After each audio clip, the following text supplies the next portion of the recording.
ஏன் சொல்லுகிறேன் என்றால் யாருமே செய்வார்கள். ஒரு 2 வார்டு 3 வார்டுக்கு செய்து கொண்டு போய் விடுவார்கள். போலித்தனமான அரசியல்வாதிகள். ஆனா உண்மையான அரசியல்வாதி மரியாதைக்கும் பாசத்துக்குரிய அருமை அண்ணன் சீனாத்தானா செல்லப்பாண்டியன் அவர்கள் தான்.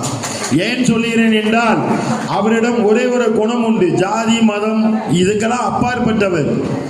ஏன் என்று சொன்னால் நமது 2011 புரட்சி தலைவி அம்மா அவர்களுடைய சிம்மாசனத்தில் அமைச்சரவையில் இடம்பெற்று தூத்துக்குடியிலே பன்மை மாதா கோயில் ஆலய திருவிழா. அந்த ஆலய திருவிழாவில் மரியாதைக்கும் பாசத்துக்குரிய அண்ணன் எம்எல்ஏவும் அமைச்சராகவும் இருக்கும்போது தேர் 13ஆம் ஆண்டு தேர் ஓடிச்சு. அந்த தேர்ல சுத்தி சுத்தி சுத்தி சுத்தி ரோடு தான். அம்மா அவர்களின் ஆணைக்கிணங்க அன்று அமைச்சராக இருந்த சீனாத்தானா செல்லப்பாண்டியன் அவர்கள். ஏன் சொல்லுகிறேன்னா இப்போது நம்ம சிவன் கோயில் இருக்கிறது. சிவன் கோயில் தங்க தேர் ஓடும் போது அவருடைய நிதி சட்டமன்ற நிதியிலே இருந்துதான் ரோடு போட்டார்கள். அதே போல் தூத்துக்குடியில ஜாதி மதம், இதை நான் ஏன் சொல்றேன்னா ஜாதி மதத்துக்கு அப்பாற்பட்டவர். ரேஷன் கடை பார்த்தீங்கன்னா திரேஸ்புரத்துலையும் கட்டி கொடுத்துருக்கு, சண்பபுரத்துலையும் கட்டி கொடுத்துருக்கு, போல்டாமரத்துலையும் கட்டி கொடுத்துருக்கு. சமூக நலத்துறையுடைய சத்துணவு கூடம் அவருடைய நிதியிலிருந்து கெட்டு கொடுத்துருக்கு. இதே போல் பல நல்ல திட்டங்களை அமைச்சராக இருக்கும்போது தூத்துக்குடி தொகுதி எம்எல்ஏ இருக்கும்போது அவர் இன்னும் நிறைய திட்டங்கள் செய்தார்.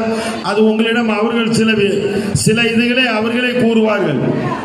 அதனால நீங்கள் எதையுமே நீங்கள் நினைக்க வேண்டாம். தூத்துக்குடியை பொறுத்தளவில் நீங்கள் எந்த நேரமும் உங்களுக்காக எந்தெந்த உதவி இருந்தாலும் அண்ணன் அவர்களை நீங்கள் நாடுனீங்களா அவரால் ஏண்ட உதவி. இந்த கட்சிக்காரங்களை பார்த்தீங்கன்னா தூத்துக்குடியில் வட்ட செயலாளர், வட்ட பிரதி, வட்ட அவைத்தலைவர் எல்லாருக்கும் ஒரு ஏழை எளியவருக்கு அவர் தான் செய்து கொண்டு இருக்கிறார் இன்றைக்கு வரை. அதனால நீங்க எதையும் பார்க்காங்க. வரக்கூடிய தேர்தலில் நாம் எல்லோரும் ஏமாந்தோம். 300 ரூபாய் வாங்கி கொண்டு. இப்போ உதாரணத்துக்கு நானே தோல்வியை கண்டேன். என்னோட வார்டில் நானே தோல்வியை கண்டேன் 300 ரூபாய்க்கு.